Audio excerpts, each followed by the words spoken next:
এখন নিৰ্বাচন আৰু নিৰ্বাচনক লৈ ব্যস্ততাৰ অন্ত নাই জনপ্ৰতিনিধিসকলৰ। এই মুহূৰ্তত মই যিহেতু ৰহা সমষ্টিত উপস্থিত আছোঁ, মোৰ লগত আছে উৎপল বনিয়া ডাঙৰীয়া, যিহেতু বিৰোধী মিত্ৰজোঁটৰ একমাত্ৰ কংগ্ৰেছৰ প্ৰাৰ্থী উৎপল বনিয়া ডাঙৰীয়া। তেওঁৰ কাষলৈকে যাব বিচাৰিম।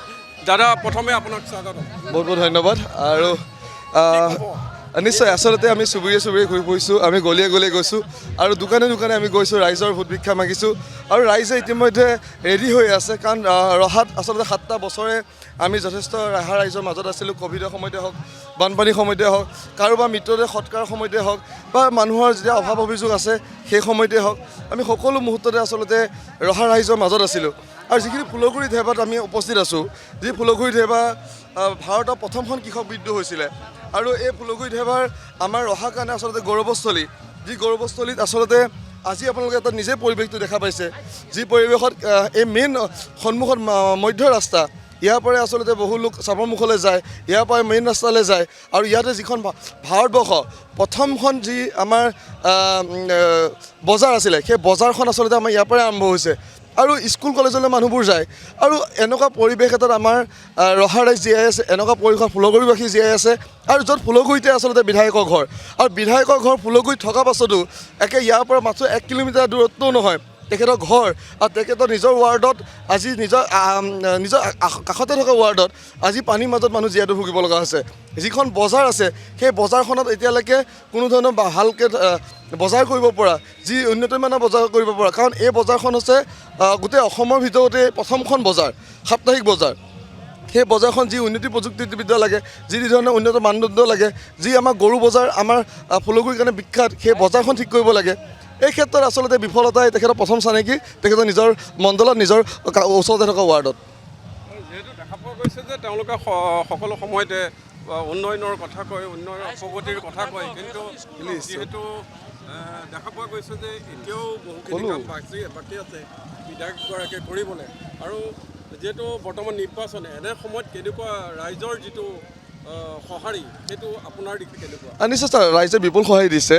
আজি মুখ্যমন্ত্ৰী মহোদয় যি আছিলে, যি সভা আছিলে, সেই সভাতকৈ মোৰ যি আমাৰ মনোনয়ন পত্ৰ দাখিল কৰাৰ সময়ত বেছি মানুহ হৈছিলে, য'ত আপোনাৰ 10,000তকৈ অধিক মানুহ আছিলে।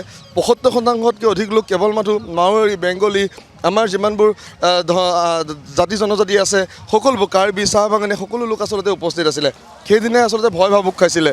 আৰু আমি য'তেই গৈছোঁ শাসকীয় পক্ষ, আমি যিমানবোৰ আমাৰ উলিয়াই গলিয়াই গৈছোঁ, সকলোতে আচলতে নিজৰ অভাৱ অভিযোগবোৰ গৈছে। সকলোতে এটাই সমস্যা আছে, সেইবোৰ হৈছে ৰাস্তা ঘাটৰ সমস্যা। সকলোতে এটা সমস্যা আছে, সময়মতে ডক্তৰ নাপায়। ৰাতি যদি কাৰোবাৰ যদি প্ৰসৱ হয়, কাৰোবাৰ যদি বেদনা হয়, তেতিয়াহ'লে গৈ পেলাই ডক্তৰ নাপায়। আমাৰ আজি আৰু এটা কথা দেই, মুখ্যমন্ত্ৰী মই ধন্যবাদো জ্ঞাপন কৰিছোঁ এটা কাৰণে যে মুখ্যমন্ত্ৰী মহোদয়ে, আমি চিঞৰি আছিলোঁ বহুত দিনৰ পৰা, ৰহা মহাবিদ্যালয়ত আমাৰ বিজ্ঞান শাখাটো চৰকাৰীকৰণ লাগে, আমাৰ ল'ৰা ছোৱালী ভালকৈ পঢ়া শুনা কৰাব লাগিব, UPSC APSCৰ কাৰণে কোচিং চেণ্টাৰ লাগিব। আমি উলিয়াই গ'লে এইটো কথা কৈ ফুৰিছিলোঁ। আজি 5 বছৰ ধৰি পেলাই কৈ আছোঁ। আজি সৰ্বশেষত আজি আহি পেলাই তেখেতে ভাষণৰ ফুলজাৰিত ক'লে যে ৰহা মহাবিদ্যালয় বিজ্ঞান শাখাটো দিব। মই তেখেতক ধন্যবাদ আৰু কৃতজ্ঞতা জ্ঞাপন কৰিছোঁ মোৰ কথাটো শুনাৰ কাৰণে। আৰু এটা মই ধন্যবাদ জ্ঞাপন কৰিছোঁ তেখেতক। আমি চিঞৰি আছোঁ এইমছখন আমাৰ পৰা লৈ গুচি গ'ল, আপোনাৰ জালুকবাৰীলৈ, আমাৰ ইয়াত আয়ুৰ্বেদিক এইমছৰ ডাঙৰ ললিপপ দিলে, সেইখনো আমাক নিদিলে। আমি ক'লোঁ 1000 বিঘা মাটি এইমছৰ কাৰণে আছিলে, আমি ক'লোঁ 1000 বিঘা মাটি পৰি আছিলে চাৰিওফালে, সেইখিনি স্বাৱলম্বিতা দিশৰ ক্ষেত্ৰত কিবা কৰিব লাগিব। ক্ষুদ্ৰ উদ্যোগ আনিব লাগিব, মজলীয়া উদ্যোগ আনিব লাগিব, বৃহৎ উদ্যোগ আনিব লাগিব, সেইবিলাক কথা আমি কৈছিলোঁ। সকলো আজি 5টা বছৰ চিঞৰি আছোঁ, কিন্তু আজি তেখেতে সভাশেষত ক'লে যে ছেমি কণ্ডাক্টৰ এটা ইউনিট আমাৰ ৰহালৈ বোলে আনিব। মই ধন্যবাদ জ্ঞাপন কৰিছোঁ। ললিপপ নিদিলেই হ'ল, জালুকবাৰীলৈ নিনিলেই হ'ল, ৰহাতে পাৰিলে থাকক, তেতিয়া আমাৰ ভাল লাগিব। কাৰণ তেখেতৰ কথাৰ মাজত আৰু তেখেতৰ কথাৰ আচলতে লেকাম তেখেতে নিজেই কৈছে যে এই নিৰ্বাচনৰ সময়ত তেখেতৰ মুখৰ পৰা যি ওলায় সেইবোৰ সঁচা নহ'বও পাৰে, মাজে মাজে তেখেতে ভুল হোৱাকৈ কৈ থাকে। আৰু আজি আপোনালোকে সেইটো পৰিৱেশেই পাইছে। আৰু বিধায়ক মহোদয় সেই একেই কথা, শশী মডেল নাম ল'লে, যি শশী মডেলে গোটেই ৰহাবাসীক কলংক কৰিলে, যি শশী মডেলে আমাৰ কংগ্ৰেছত থাকি কংগ্ৰেছে ডাঙৰ দীঘল কৰিলে, কংগ্ৰেছে লালন পালন কৰিলে, কংগ্ৰেছে পইচা দি পেলাই ইলেকশ্যন খেলালে, মানুহে পইচা দিলে আৰু তেনেকৈ জিকিলে। আৰু সেই কংগ্ৰেছত থাকি তেখেতে বিজেপি হৈ কাম কৰিলে আৰু এতিয়ালৈকে দৰমহা কংগ্ৰেছৰ বিধায়ক হৈয়ে দৰমহাবিলাক পাই আছে। আৰু সেইজনে কেৱল উন্নয়নৰ নিজৰ উন্নয়নৰ কথা ক'ব নোৱাৰে, কাৰণ তেখেতে উন্নয়ন কি কৈছে গম পায়। কেৱল তেখেতে প্ৰত্যেকটো মুহূৰ্ততে এটা ভাষণ মুখস্থ হৈ থাকিলে, সেইটো হৈছে অসমৰ ভাৰতৰ সৰ্বশ্ৰেষ্ঠ মুখ্যমন্ত্ৰী মহোদয় উন্নয়ন কৰিছে। কেৱল তেখেতে কিন্তু নিজে কিমান উন্নয়ন কৰিছে সেইটো কথা তেখেতৰ গেৰাণ্টি নাই, নিজৰ আত্মবিশ্বাস নাই। আৰু সেই আত্মবিশ্বাসৰ ফলস্বৰূপ তেখেতৰ নিজৰ কাষতে থকা মণ্ডলত আছোঁ, আমি উপস্থিত আছোঁ। আৰু এই ৰাস্তাত থকা সমস্যাবোৰ, এই ফুলগুৰিবাসীৰ সমস্যাবোৰ, এইবোৰ আচলতে প্ৰতীয়মান দিছে। আৰু ৰাইজে বুজি পাইছে যে এইবাৰ শশী মডেলে যি আমাৰ ঐতিহাসিক ৰহা কলংক কৰিছিলে, আমাৰ ফুলগুৰিত ঢেবা আছে, বীৰ জোঙাল বলুৱা আছে, অসমীয়া কাৰণে ৰণথলী বিখ্যাত আছে, বামুণগোহাঁই থান আছে, মঠৰবুৰী থান আছে, গৰখীয়া থান আছে, বুঢ়াগোহাঁই থান আছে, ঐতিহাসিক ক্ষেত্ৰৰে আমি ভৰপূৰ। আৰু এই ঠাইক আচলতে কলংক যে কৰিলে এই কথা আচলতে সকলো ৰহা ৰাইজে অনুভৱ কৰিছে। সেইটো কাৰণে এইবাৰ ৰহা ৰাইজে থিৰাং কৰিছে যে উৎপল বুলিয়ে নহয়, উৎপল বুলিয়ে নিজৰ ঘৰৰ পৰিয়াল হিচাপে আচলতে তেখেতসকলে লৈ যাব। আৰু নিশ্চয় তেখেতসকলে এইবাৰ ৰহাৰ সন্তানক আচলতে জিকাব। আৰু দেখা পোৱা গৈছে যে আপোনালোকৰ যিটো সমষ্টি 2,42,000 ভোটাৰ, আৰু এই 2,42,000 ভোটাৰৰ মাজত কিন্তু জাতি জনগোষ্ঠী সন্মিলন বুলি ক'ব পাৰি আপোনালোকৰ সমষ্টিটোত। তাৰ ভিতৰতো এতিয়াও বহু কিন্তু পিছ পৰি আছে।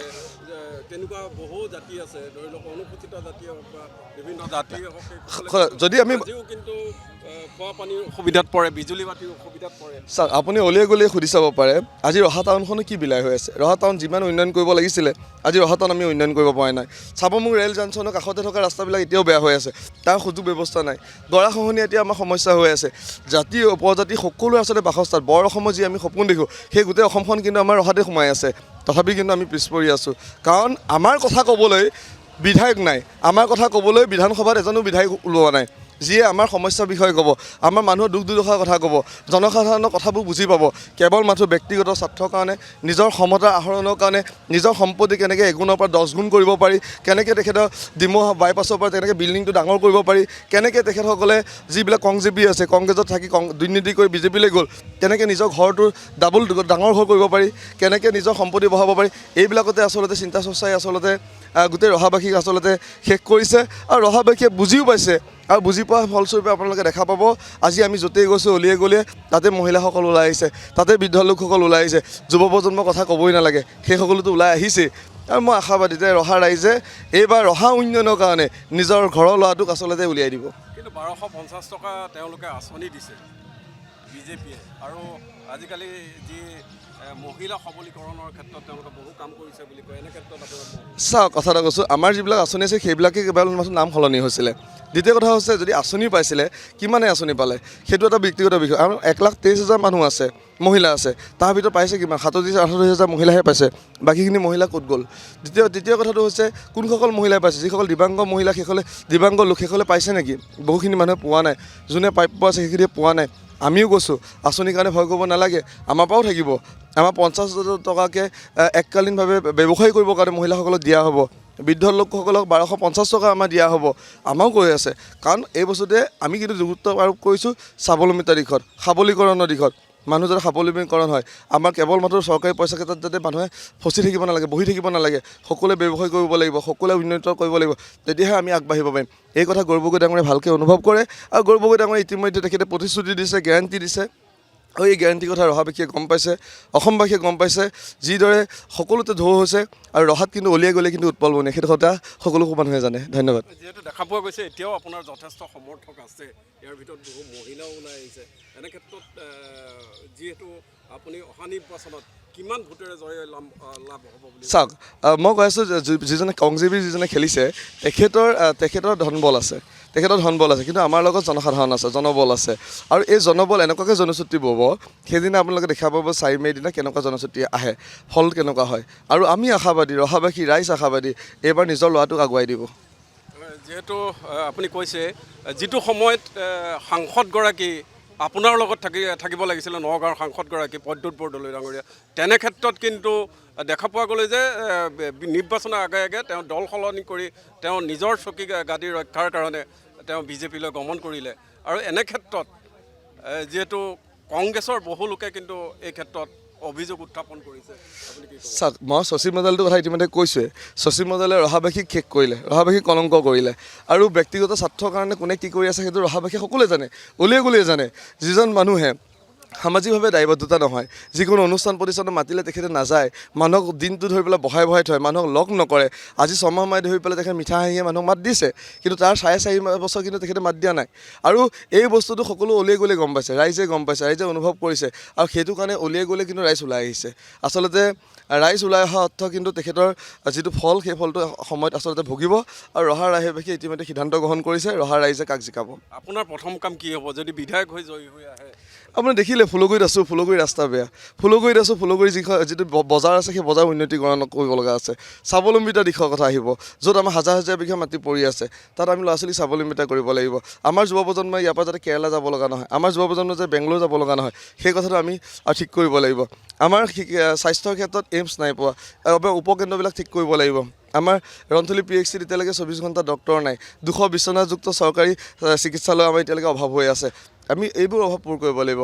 কৃষি ক্ষেত্ৰত জলসিঞ্চনৰ ব্যৱস্থা নাই ভালদৰে পানীৰ ব্যৱস্থা হোৱা নাই সেইবোৰ আমি ঠিক কৰিব লাগিব আমাৰ শিক্ষাৰ ক্ষেত্ৰখনত আমি UPSC APSC কোচিং চেণ্টাৰ খুলিব লাগিব বিজ্ঞান শাখাটো ইতিমধ্যে কৈছে বা আকৌ কম সেইটো আমি ঠিক কৰিব লাগিব চৰকাৰীকৰণ কৰিব লাগিব আমি লগতে আমি বিভিন্ন ধৰণৰ সৰু কলেজ আনিব লাগিব যি শিক্ষাৰে শিক্ষিত হ'ব পাৰে ল'ৰা ছোৱালীবোৰ আচলতে এনেকৈ আমি আগবাঢ়িম আমি নিশ্চয় আশাবাদী যে এবাৰ ৰহাই আচলতে আকাশ চুব আৰু নিশ্চয় আমাক কেৱল মাত্ৰ ৰহাই আনুষ্ঠানিকতাহে বাকী আছে আপুনি আশাবাদী নে গৌৰৱ গগৈ নেতৃত্বত চৰকাৰ গঠন হ'ব নিশ্চয় চৰকাৰটো গঠন হ'বই আমাৰ বিৰোধী মিত্ৰজোঁট সমূহীয়া প্ৰচেষ্টাত আচলতে চৰকাৰ গঠন হ'ব আৰু এই প্ৰচেষ্টাত নতুন মুখ দেখিব ৰহা ৰাইজে সমগ্ৰ অসমে আৰু নতুন যুৱ প্ৰজন্ম ওলাই আহিব ধন্যবাদ এয়া আছিল উৎপল বনিয়া 61 নং যি ৰহা সমষ্টিৰ অন্যতম প্ৰাৰ্থী উৎপল বনিয়া তেওঁ এইবাৰ মন্তব্য কৰিছে যে ৰহা সমষ্টিয়ে এইবাৰ আকাশ চুব ৰহা ৰাইজে উন্নয়ন বিচাৰি পাব তেওঁৰ মাজেদি এয়াই হৈছে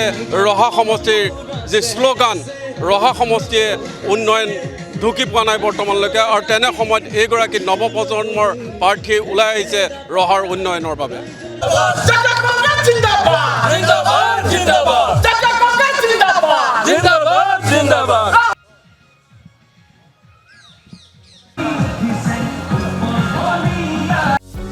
যিকোনো খবৰৰ বাবে যোগাযোগ কৰক আমাৰ এই নম্বৰত 9181 307 221